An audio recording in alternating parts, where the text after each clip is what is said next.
I'm Bryce Butler from Access Ventures, and this is More Than Profit, a show where I talk with founders, investors, entrepreneurs, and leaders of all kinds about living and working with purpose, how they do it, and why.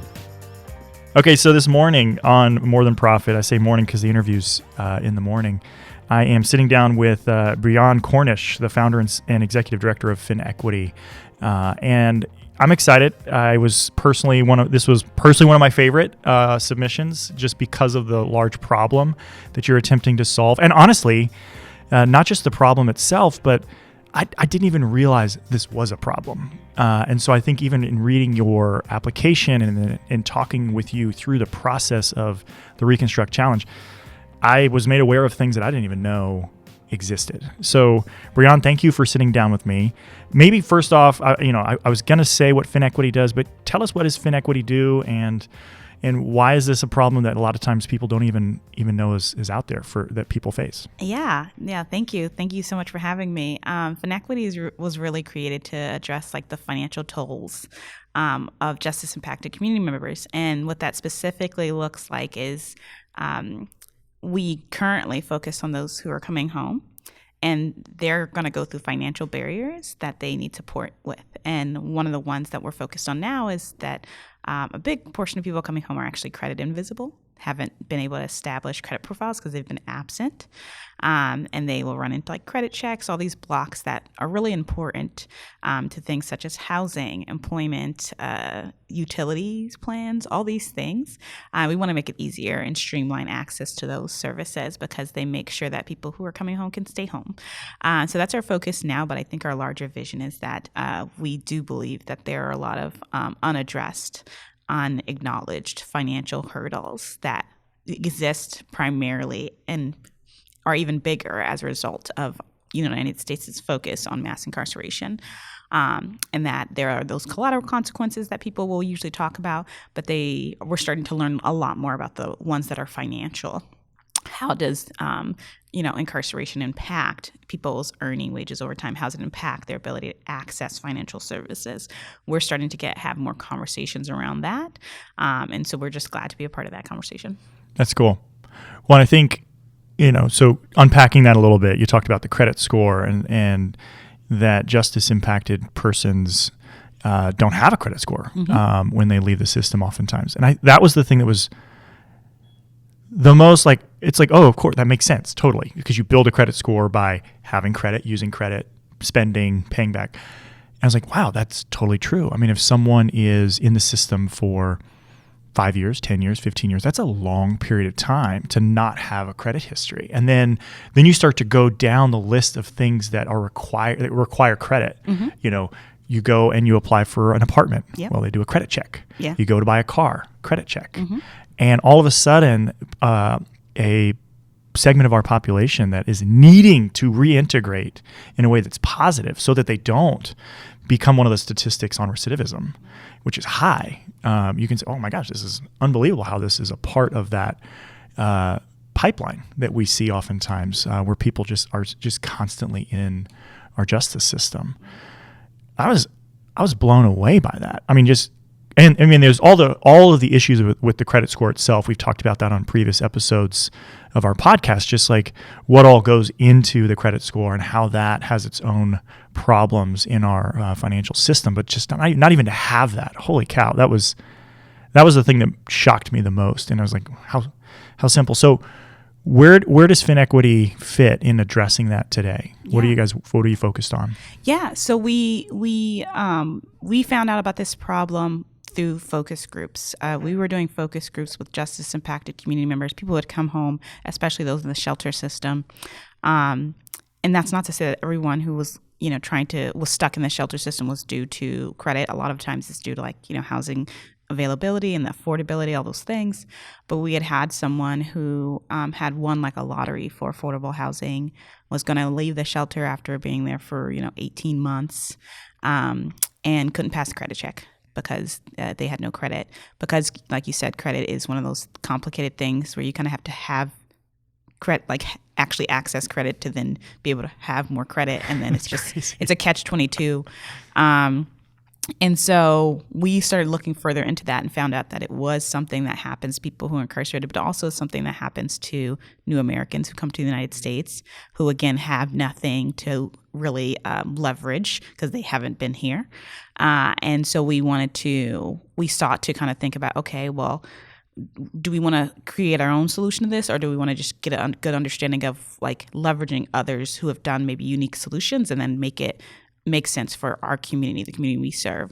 And so we went out and surveyed and talked to a lot of like other nonprofits in the financial inclusion space, and especially ones who are dealing with new Americans, because it was like a related issue, which is like there are people who come here, they want to be employed, maybe they are they have different like immigration statuses, but their goal is to work and like get access to assets, like, again, apartments, things like that, transportation. So we thought, okay, well, what's being done in that area? And that's how we ended up with our current solution, which is that sometimes people coming home, they don't find a good option to establish credit. They get turned away because either they're being told, yeah, you can get a credit card, but you got to put $300 down, or you can't get a credit card because you're too, you seem risky. Or you have to take out a really high interest loan just to build credit, and maybe you'll build credit over time, but you'll be paying about $100, $200 for it. So those were all like the options, and we found a very unique option done by a nonprofit called the International Rescue Committee. They have like a financial arm because they're really focused on, again, new Americans and making sure that they can have all the services they need, and their financial arm make sure that they're financially included. And they were doing what they would call like a no interest, no fee microloan to help jumpstart people's credit history, and that people could continue utilizing that microloan to pay it back and establish what is most important to the credit bureaus, which is repeat on-time payments. And that's the core. And that the amount didn't matter, that there was like a focus on these loans out there that people were selling, saying, hey, go take out a $1,000 loan or $2,000 loan and pay it off and you'll establish credit. All that was just about the person who was offering it and wanting to charge interest on that high amount so that they could benefit from it. But in truth, that didn't matter. So we ended up starting a similar model where we said, we're going to just start with a $100 microloan. It's a cash loan that we provide. So we work with financial institutions who are mission aligned. They donate capital to a fund that we have, and we use that fund to distribute. One of the ways we use is to distribute these $100 microloans that people then can pay back using our kind of automated repayment system that I have. So it just kind of checks their bank account, sees if it's available, won't offer overdraft if it's not available. So that's one of the beauties of our system, and recollects that money. And every time it does, it reports that to the credit bureaus as on-time payments. And they can just continue to have that history going. The first time we do it, it's 6 months. If people have a really great experience with that, they can keep going. So then they're just, again, establishing this history of creditworthiness, the cost being nothing to them, just their general participation and investment in like their future is what they're doing on their side, but we're handling like the credit reporting side. And on top of that, one of the great things about this program is that since the repayment is kind of happening like kind of automatically through like a technical system, we're able to focus on the relationship building with the clients and figuring out if things do come up like other financial emergencies, how can we keep them on track with this microloan that they're paying off, so they're not saying, hey, I have money in my bank account that you guys put in there for my microloan, but I actually need to get to work. When a person is in that situation, of course, they're going to choose to go to work. And so we make sure that like financial emergencies as well, which is like kind of like, again, dealing with micro capital, are addressed so a person can be on a good footing to continue on this like pathway towards creditworthiness. So that's what we do now. That's amazing. That's amazing. And so you start with the 100 and help me understand too, like how does that mature with this person as you're working with them? Does that amount increase over time? Is that something where, the goal would be at some point they've built up enough of a track record where they're now, stable in the financial system? How does that transition work for that person that you're working with? Yeah, it can continue because really, again, the amount, the credit bureaus aren't really looking at the amount. They're looking at the repayment. So it can't, that consistency. So it can continue for as long as it makes sense to, because each of the community members who are coming to us do have a goal. Sometimes they'll state it explicitly during our intake about what they're looking for. A lot of them are thinking about transportation. A lot of them are thinking about home ownership with the family that they now have once they've come out, and they really are saying they'll admit it and say, down the line, I want to be able to, right now I don't live with my kids because maybe I live in a halfway house. I want to be able to have a home. That's my goal. And some of them are definitely aware of hey, this seems like a far away goal. And I'm because of Finequity or because of other sources, I've become aware of how credit even impacts home ownership. So I want to start actually investing in this asset, which is solid credit. So I think for us, it depends on the goal. So what I'll say is the one where we increase the amount might be best for a person who wants to go after auto lending. And we are working with a partner for that because they have a really great model where they will increase the amount, because the amount being on the person's credit report that they're basically managing much more money, is also setting them up for a lender who might want to lend to them, like an auto lender at a lower rate, because they would then use that credit history that they can see and say, okay, this might be a reason to give this person a lower interest rate on an auto loan. And so for that reason, I think that's the one where it's it makes sense to keep going. So there are people in our program who will, after they finish the 100, will be offered a higher amount. That's cool. I think so kind of going back to the origin, I think it's fascinating because I obviously I look and I did a little bit of research and just okay, who is Briane and different things. I've met you obviously through the Reconstruct process as much as a person can meet you through an application. But on LinkedIn, I mean, your pathway, obviously there's similar threads on justice and community and people and advocacy and awareness. But it's pretty amazing. So you're a lawyer, went to Stanford, also, interest in technology, solutions, led groups like Clean Slate DC. I think it's fascinating, for me anyways, that you literally kind of came up with this idea by doing focus groups. I love that. A lot of people I talked to, and I did an interview the other day, they had a personal experience and that kind of put them into this pathway. And so, but you were rooted in the community in which you were serving, and then just saying, okay, what are the problems? And can you talk, what did that process look like? So what were you doing? Why were you doing the focus groups? And then what were you hoping to see out of those focus groups? Because I don't know if you went into it thinking you'd start Finequity. Right. Yeah. And I was a part of a program run by the Robin Hood Foundation that was focused on human-centered design. Okay.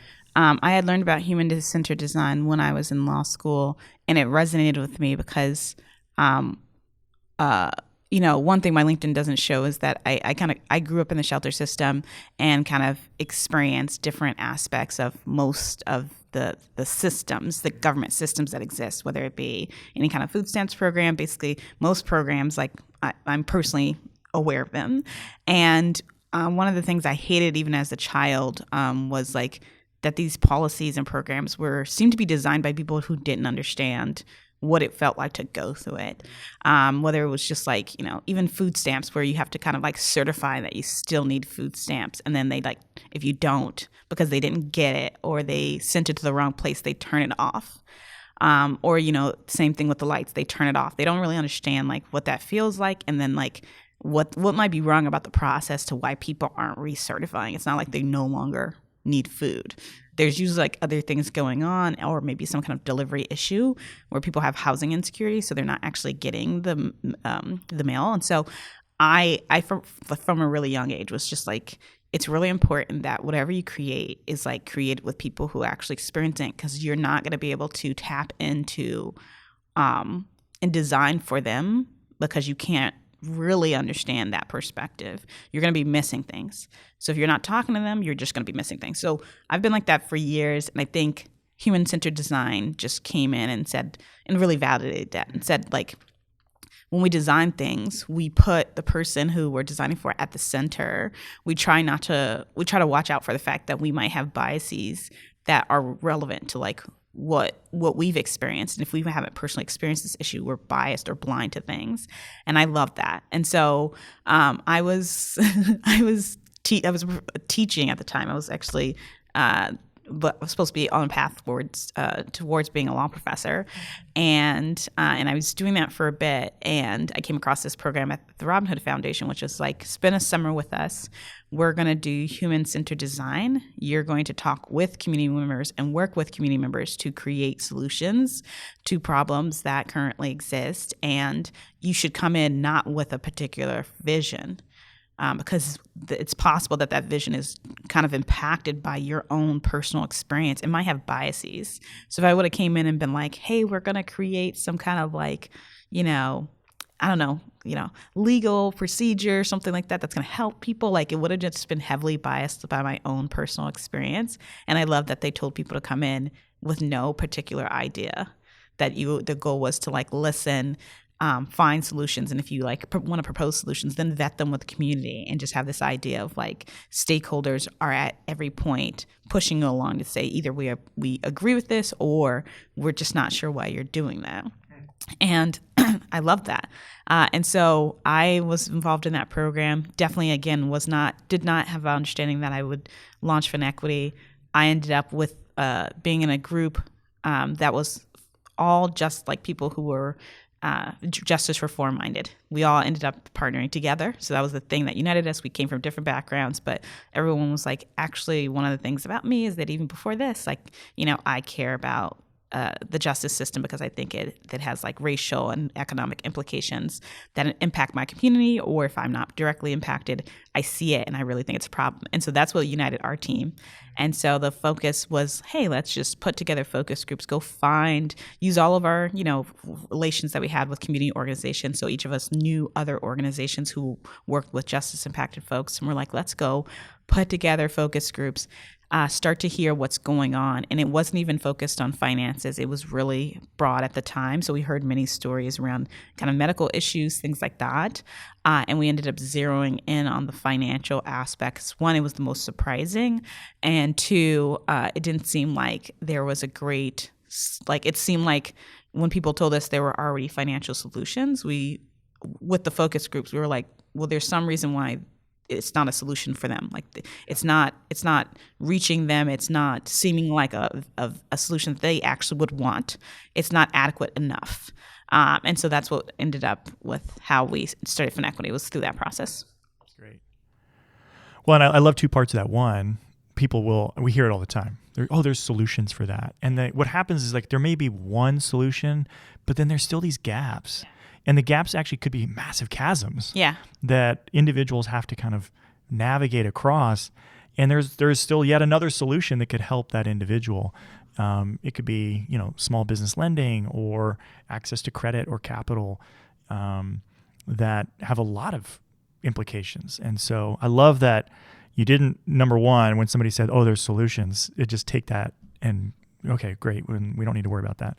But we love human-centered design. Mm-hmm. We actually, one of the books we require people to read is either Designing for Change or Creative Confidence is like a big book for us, and we can put that in the show notes. But it's all about human-centered design. I remember one example in there, the D School. They talked about the person that originally designed the MRI machine for usage. They got all the way through production, millions of dollars to produce these machines, and they didn't actually talk to any patients. So this machine does it works, but it's like going into a cave.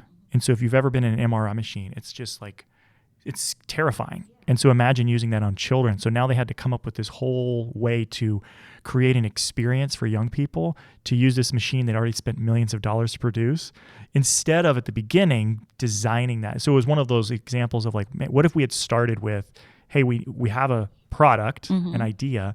What does it actually, how does it impact people? How do they experience it? Does it create, good feelings, bad feelings, anxiety? Yeah. And so I love the focus groups. I'm glad Robin Hood Foundation is doing that, because I think that's what I love about things like the Reconstruct Challenge, where it's like, hey, I'm not coming in projecting an idea. I'm saying, here's a problem I think we're trying to solve. Mm-hmm. Who has good ideas? What are the things we're not seeing? Mm-hmm. And going from there. So, Yeah. Well, you mentioned one thing I was curious about earlier. You were talking about, FinEquity is addressing the issues of credit. I'm curious, obviously, the financial system related to people that are justice impacted is more than just credit. Are you planning to, or thinking about, or exploring, like, what are other? Because I was reading an article or I heard an NPR story recently in Kentucky alone that inflation is hitting the prison systems hard because they have their own canteens where people go and buy goods to just survive, like deodorant.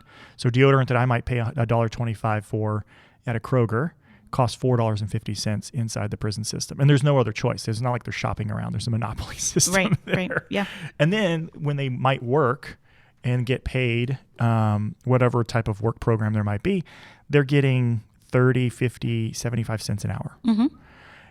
How do you see the work of FinEquity, or just your own personal mission related to kind of helping the justice impacted? What are some other things that we should be thinking about and addressing as a society as it relates to helping move people from the justice system back into society? And I'd just love to hear you talk about that a little bit. Yeah, and that's like it's like such an exciting question for us because I think our work has shown that there's so much that could be done, and for us, and specifically from my perspective, I'm just the question. It's a question with us and our board, which is like, where do we fit? Because I don't know that we can. They're really so many problems. It's just a surface. So I'll just give a couple examples. So definitely within the prison facility, just that alone, because our first vision, I will acknowledge, people will say, hey, we have this microloan that we do now.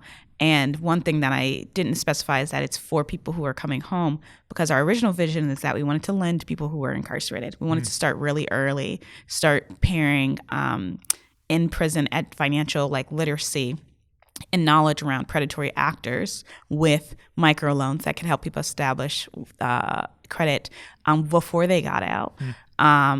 And that was our original vision. We're still working on that original vision, so it hasn't gone away. It's just it was hard to operationalize because you'd have to fight both through the financial regulatory part and the prison regulatory part, which is how could we be in compliance with both laws and operationally do that, knowing that the prison systems are state-based and they're all different.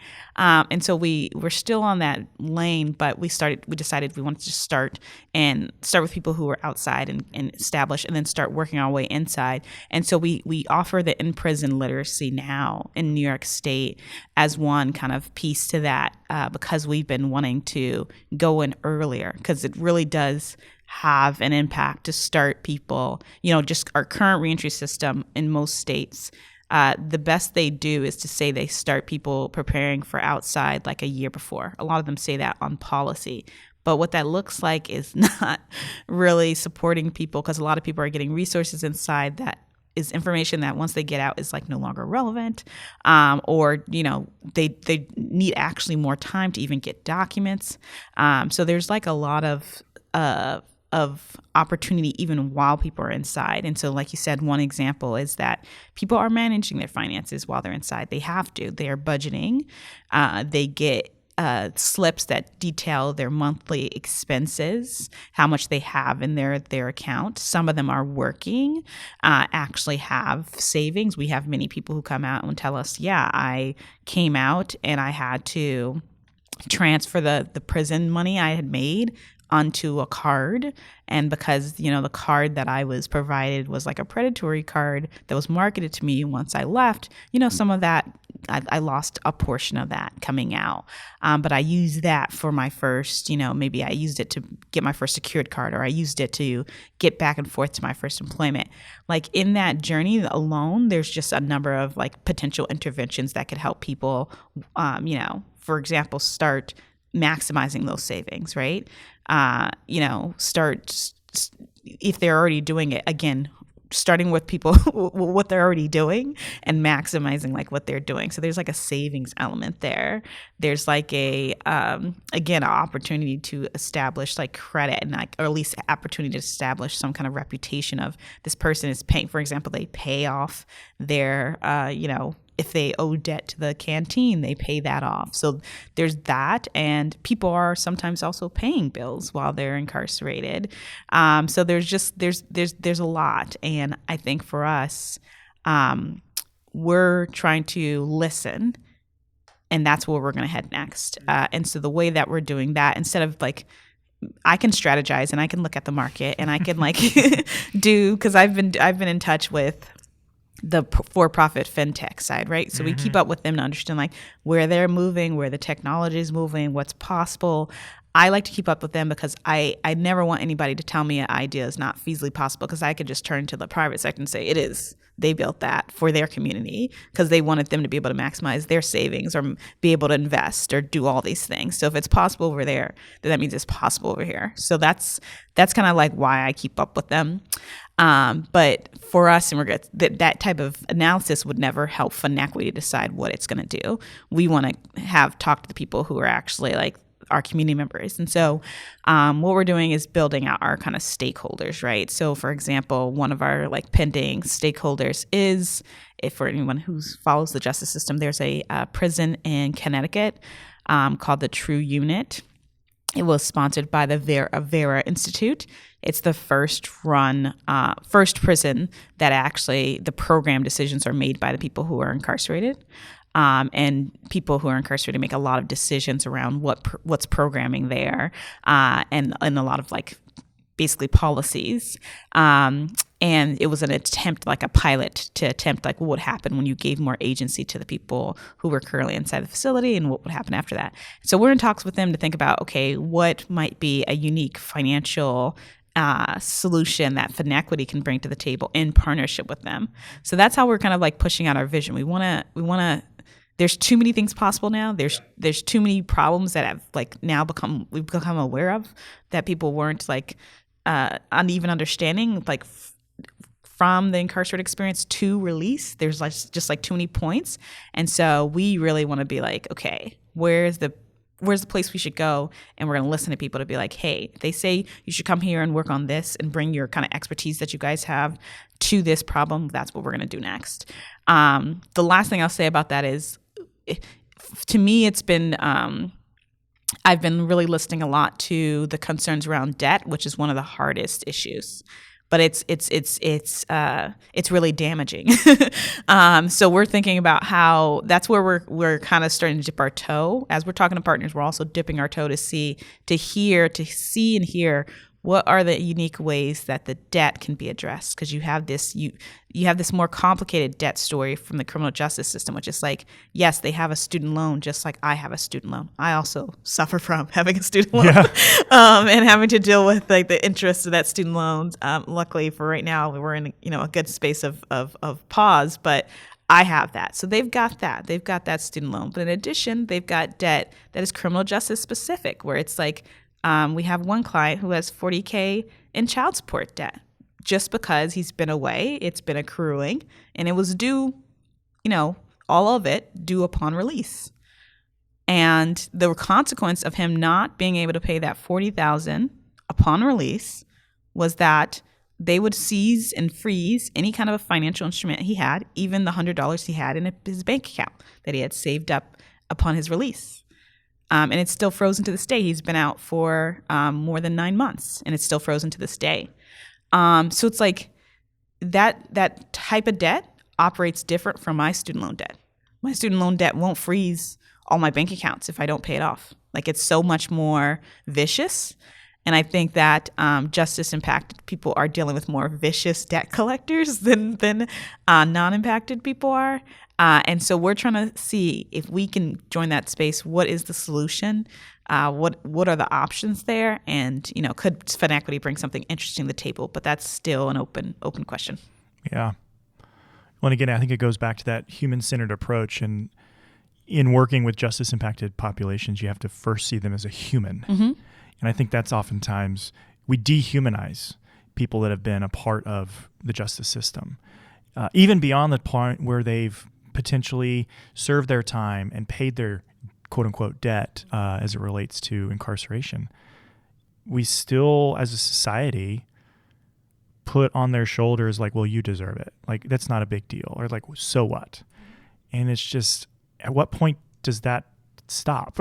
At what point do we help these individuals get back into society so that they're not repeat offenders and back in the system and that vicious cycle? So I love the fact that you're staying rooted in kind of what you are trying to do with Finequity and in the community in which you're serving, because you're right. I mean, in the tech space specifically, it was like, scale and what's the next big thing. And I think sometimes that you lose sight of what you're actually trying to do. And there's so many different things you could probably do that would be helpful, but then to what end? You know, all of a sudden your team's burned out. So we were talking about PTO earlier. You're like, everybody's exhausted. You're not really serving the population that you said you were trying to serve. And so like, what does it look like to actually have growth at a point and at a rate that actually meets the needs of the people you're trying to serve? I think that's really encouraging, which, I mean, honestly, I don't even know if we said, but Finequity is a nonprofit. Yeah. So talk to me about that decision. You know, your background in tech and different things. Like, there's probably a couple of different pathways you could have gone. How did you come to the decision to make this a nonprofit? And then kind of as you wrap that up, I'd love to know, how could people get involved? So as a nonprofit, do you take volunteers? How do people actually interact with Finequity on the community side? Yeah, no, absolutely. And I'm going to answer the question, and I'll just come back to one of the last things you said about the humanization point, which is that I think it impacts the people as well. Because one of the reasons why we uncovered an invisible problem is because when we would have focus groups of people, they'd tell us that the reason why they're not like, making a big deal about this or saying, oh, this is frustrating, is because they thought it was by design. Like, they were like, yeah, it's frustrating. I think people are trying to make this is what they wanted. Like, this difficult process is, that I'm going through is like what people actually intended. So I'm not gonna, I've got 12 things on my plate. I'm not gonna make a hoopla about this because this. I have no reason to question that it seems like it's a consequence. So you're saying that the justice impacted populations feel like this was intentionally designed into the system? Some of them, when it's like, because some people are in advocacy mode, sure. so they'll come up and be like, no, I did complain about it because I thought it was wrong. I thought it was wrong and I want to say something about it. Some other people might be like, I thought it was wrong, but you know what? I'm looking for a job and I'm going to focus on looking for a job. But there were definitely people who were like, I just thought that this was part of it. Yeah, part of this, yes, they don't want to give an opportunity to me based on my experience. This is why this is difficult. Like, that's what happens when we design policies and programs poorly. People really assume that everything was designed with intention and that they shouldn't actually speak more up about it and be like, this is not great. This is a problem. It shouldn't be happening. That type of thing. I think people feel disempowered because they're like, people must have thought this through. Because why would they do this is the question. So I'll just say that. But I appreciate that. That's helpful. That's great context. Yeah, like how did you come to establish it as a nonprofit, and then how do people get involved? And one thing is that we lucked out on that, because sometimes when we talk to people who would be supporting us, they'll be like, you're a nonprofit? And we're like, yes. And they're like, good, because I think if this was a for-profit, it'd be pretty icky. And I'm which is probably true. I'm like, that's true, but that wasn't our initial thought. That people would respond in that way. I think that the initial thought was that, one, I'll say more collaborative, nonprofit is just like a legal kind of like infrastructure thing. More collaborative types of infrastructure like co-ops and things like that. Honestly, we haven't made it as easy for people to create that. It's actually a hard journey. That's why a lot of for-profits usually will, just easily become a corp because they're like, let's make it simple. And then a lot of people will be like, let's easily become a nonprofit to make it simple. Starting a nonprofit and managing a nonprofit is actually extremely difficult. And we didn't know that. I knew the legal side of it. So one of the decisions was that we would become a nonprofit because, because I was at the table, it's like, hey, we can handle this. We can make it happen. And one, we wanted more control. So the decision around, once we went into the nonprofit space, we were like, should we become our own nonprofit or be under another nonprofit? Because at the time, we wanted to be able to, again, leverage capital, donated capital, to create wealth assets for our community. And so we didn't think through and think about how, how there could be a business model. So then there was no kind of focus on like, let's become for-profit, because the idea was like, we don't want our direct, like actual people coming home paying for this service. We want it shifted somewhere else. And so we're not going to organize as a for-profit, because the question is, one, I think for-profits have become just like, when people say for-profits, they're not even talking about small business anymore. It's just really startups that are then going for venture capital.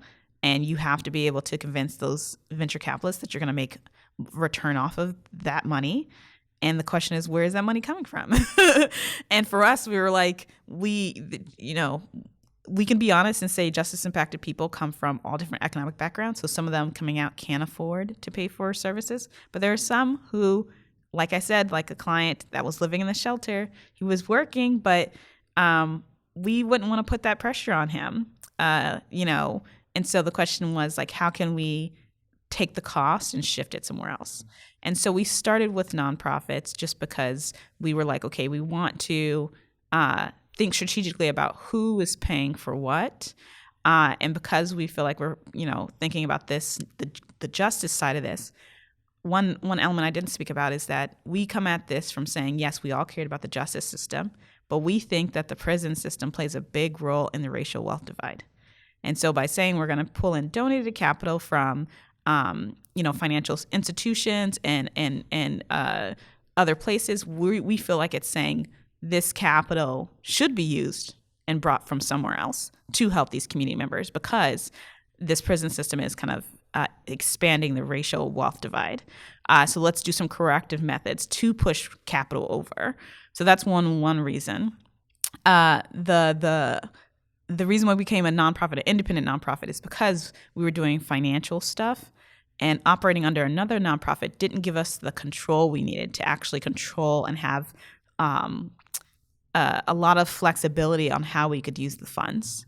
We weren't a nonprofit officially. We were just fiscally sponsored when we first started. We just were like, let's get started, get fiscally sponsored so we could start collecting donations because people wanted to donate it to us. And one of the things that they told us was like, hey, we're not sure you're going to be able to like distribute capital. Like, you want to send money inside to, some of the facilities or, prison facilities, or you want to be able to do this. And they're like, we're not sure we're comfortable with that. We're not sure if that's going to comply with the IRS, all those things. We're not sure because we're not the IRS. And we're like, we need the control to be able to make these decisions of what we want to do. And if we want to ask the IRS, does this sound charitable? We want to be able to do that. So that's when we became an independent nonprofit. And so that was our thinking. The last thing I'll say about that is that whether we start to change our model in the future is where my lawyer hat comes in, which is like, we became a nonprofit, but that doesn't mean we can't transition into more, a community-controlled model. It doesn't mean that we can't, if we find a business model that works underneath our nonprofit, that we can't erect a business model underneath our nonprofit. To me, there's so many opportunities that can be erected based on like where we're headed and where our vision is. And that idea of like what we incorporated as a nonprofit can always change. It will be a costly process, but we might find reasons in the future where we're like, hey, we found a reason why we need to be more community controlled. Let's change this model. Totally possible. Yeah. Anything is possible. And I think that, to me, having the nonprofit as like the lead entity does protect us. That's my personal opinion, from a lot of outside influence. And even our board, we get asked for like, offered like potentially like people to get on our board. And one of the provisions of our advisory board, our direct board of directors, is that justice impacted people need to be at the board. And there's a specific percentage that we put into our bylaws in regards to like representation. And so we won't just say like, hey, anyone who wants to be yeah. Or like, if you come from this, industry, like you can be in it. It's like, no, we actually do the control of where the Finequity is headed needs to be limited in some way, from like undue influence. And so I think that's why we ended up at nonprofit. It was one of our ways to say it opens up opportunities for the future, but it controls the influence for right now. And I appreciate that. Long-winded way of. No, I honestly, it resonates. I mean, people that might have heard before, like AV, Access Ventures, is a nonprofit. I think a lot of people get confused over what that means. And like you said, I mean, it's a legal designation. It still is a business, and it has to run profitably. Oftentimes it's off donations. And so it's an intentional decision that you have to make about what are you trying to do in the world. But you can still even launch for-profits. We had a guy that worked for me for 8 years, ran our microlending program, partnered with Kiva, helped bring that to multiple communities. And then we did a design sprint around what are some of the problems still within the capital space for small businesses in America. And he built a technology product that we incubated, got a grant to fund the development for, and realized, oh, this is actually a scalable technology. And so now it's a for-profit outside of our organization and has customers in 30 states, And so like to your point, and I love that you said that, because I think sometimes people are like, what? You do what? You're trying to do what? And so that's super helpful context. So yeah, I think the strategy is important. And then again, making people aware of those strategies, because then they'll be like, oh, I didn't know all those options were on the table. There are options on the table. And when they make sense, they will make sense. If they don't, like you said, like you were like, that's a viable business. Okay. Don't put pressure on something that should be a nonprofit to be a viable, if it just needs to be sustainable in regards to pulling in donations, because we do get pressure, or people are like, what is your sustainability plan? You need a sustainability plan. And I'm like, yes, but that doesn't mean that we need to be now come out with a pricing plan. We can think that through and find out if there is something that we build that we think has appropriate pricing plan, we will erect that. We'll figure out how to do that, and we'll put that out. And honestly, some things need to be philanthropically supported. Yeah. And that's okay. And that's part of a sustainability plan. So you're telling me sustainability can't be corporations and large foundations shouldn't support this because it's good work and that, you can't monetize? I think that's part of sustainability. Yeah, I think people are siloed. So it really depends on who I'm talking to. When I'm talking to a lot of for-profit people, they don't understand that there are a lot of nonprofits that have achieved a financial sustainability plan for a really long time. And they got it, however long it took them is their own journey. But they're all nonprofits different, but there's some that have really strong sustainability plans. They have a mix of donations. Their budgets are huge, to be honest. Yep. Some might even say, for people who believe in the nonprofit industrial complex, a little too huge in regards to how much capital. So I understand. I understand where they're coming from too. So I'm very critical of it, but depending on what it is, but. They reached financial sustainability. It depends on who you're talking to. Do they know about those models? If they don't, they're going to say, sorry, no, you got to think about your pricing plan, or think about your what can you, all these other things, because they don't know the other side of that. And then same thing for the nonprofits. Some nonprofits don't even think about how they might erect something that has a viable business plan, because they're just thinking, hey, we always go after philanthropic funds, and we never really go after anything else. So they don't know that side. And I think one of the great exposures that I've had is to be exposed to a lot of it. So I'm when I talk to either a board or a team, I'm there are so many options on the table, which I think all innovators should really be coming from that perspective. I love it. Well, it sounds like you and I could talk a long time. I think one thing I would say about you, Briane, is you are intentional. Yeah. It's neat to see from the focus group formation to the decisions you're making. They are strategically and intentionally made, which is awesome. So I guess in my final question, going out, what inspires you right now? What inspires you today as you think about your role, your life, your community, your work? What's inspiring you? Yeah. No, it's the conversations we get, because I am intentional. I'm a little too intentional. I'm a little too type A. And so I have to watch that too, because I'm a little too everything's I'm thinking through and I'm strategizing. So I'm trying to find a mix of enjoying the experience and also thinking strategy. But we get outreach every time we do a new move. We get outreach to a new partner. And that's always exciting, because then it makes it seem like somebody is saying, hey, we want to work with you to actually make a connection to what we're doing and supporting what we're doing. And I'll also connect this to the question you asked before, which is how can people get involved? I love that people want to get involved. I think that we're so small that we try to like figure out how best to do that, because we definitely, are smaller capacity. But I will say that the exciting news is that we're launching our first volunteer program, our pilot of a first volunteer program this fall. We'll be having like a volunteer orientation in September. We had brought on a staff member to take on a number of areas, but one of them was to deal with the fact that we have people who are really interested in our work. And at the time we were so small that we were like, we just have to get the work done. We don't necessarily have the capacity to like see how other people can get involved. And we finally have that. So that's exciting. And so that's one way to get involved. We'll be orienting volunteers throughout the fall, and many different ways to get involved in the work we're doing, whether it's from like copywriting to kind of actual client support to web. We have a lot of web developers who've reached out lately, so we're again trying to gear up things for them. And then we do some in-prison correspondence work, so we're looking for people to support the in-prison correspondence work we do. But yeah, I've always been like driven. If anybody like talks about me, like if you talk to my mother, she'd be like, Briane is driven. And that's just one like asset that I think a privilege I have. So I just have to watch out, because that leads to not resting, because I'm always just getting up like, let's do this. What do we have to do?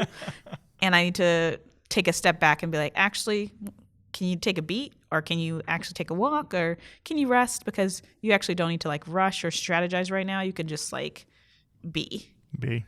And so that's my journey right now, which is like, how do I balance the two? Because I am really strategic, and that's really great, and it's always going to be an asset, but that's not always needed. That's not always the thing that is required to be at the table.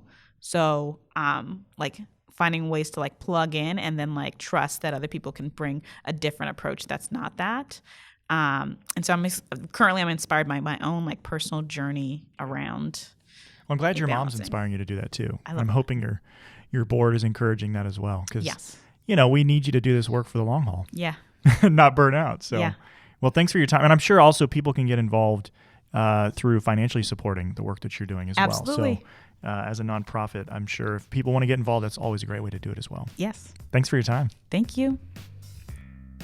To learn more about FinEquity and stay up to date with their progress, check out finequity.org. And if you'd like to learn more about the Reconstruct Challenge and other recipients, please check out reconstructchallenge.com. And while you're there, if you'd like to explore designing your own Reconstruct Challenge to identify and fund early and innovative interventions to some of your community's most pressing challenges, there are ways on the website to learn about partnership. As always, thanks for listening, and stay up to date by subscribing wherever you get your podcasts. And while you're there, drop us a review so others can find us as well. More Than Profit is a production of Access Ventures. Direction, design, and editing is done by our friends at Render, a public benefit innovation studio in Louisville, Kentucky. To learn more about their work, check out workwithrender.com. I'm Bryce Butler with Access Ventures. Thanks for listening.